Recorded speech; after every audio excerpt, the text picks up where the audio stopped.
Yurtimizda aholining keng qatlamlarini ommaviy sportga jalb etish, bu orqali oilalarda sog'lom turmush tarzini shakllantirishga qaratilgan qator loyihalar izchil amalga oshirilib kelinmoqda. Ana shunday tashabbuslardan biri sifatida Toshkent shahar Oila va xotin-qizlar boshqarmasi hamkor tashkilotlar bilan birgalikda ayollar o'rtasida sport olimpiadasini tashkil etdi. Unda poytaxtimizning barcha tumanlarida saralab olingan g'oliba xotin-qizlar ishtirok etib, turli sport turlari bo'yicha o'z mahoratlarini namoyish etdi. O'zbekiston Respublikasi Oila va xotin-qizlar qo'mitasi hamda mamlakat sport vazirligi yurtimizda oila va xotin-qizlarni qo'llab-quvvatlash bo'yicha ustuvor yo'nalishlarni ro'yobga chiqarish, belgilangan vazifalarni ijrosini ta'minlash, ayollarni sport bilan muntazam shug'ullanishlari uchun mexanizm yaratish maqsadida bir oy davomida 3 bosqichlik ayollar sport olimpiadasini o'tkazishni rejalashtirgan. Hududlarda bo'lgani kabi Toshkent shahrida ham olimpiadaning tuman bosqichlari yakunlanib, g'oliblar shahar miqyosidagi musobaqada raqobatga kirishdi. Ayollar musobaqasini Toshkent shahar bosqichida bo'lib turibmiz.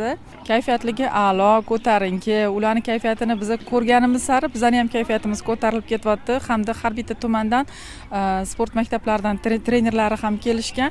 Ular ham shuncha ular bilan shug'ullanganliklaridan bejiz emasligini natijalarini ko'rib turibmiz.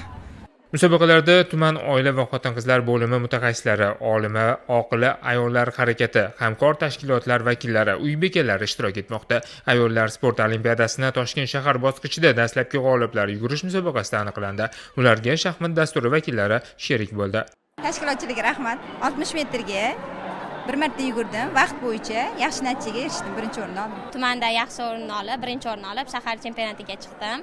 Ozgina hayajon bo'ldi. Ikkita yugurdik, har xil mahalla bilan ularni ortda qoldirib yetdim. Yaxshi natijalar ko'rsatsak, xudo xolasa terma jamoaga qo'shilsak, xalqaro musobaqalarga chiqamiz. Barcha dastur yakunlariga ko'ra g'olib va sovrindorlarga tegishli medal va diplomlar, esdalik sovg'alari taqdim etildi. Birinchi o'rin egalari esa respublika bosqichi yo'llanmasiga ega bo'ldi. Samarqand viloyatining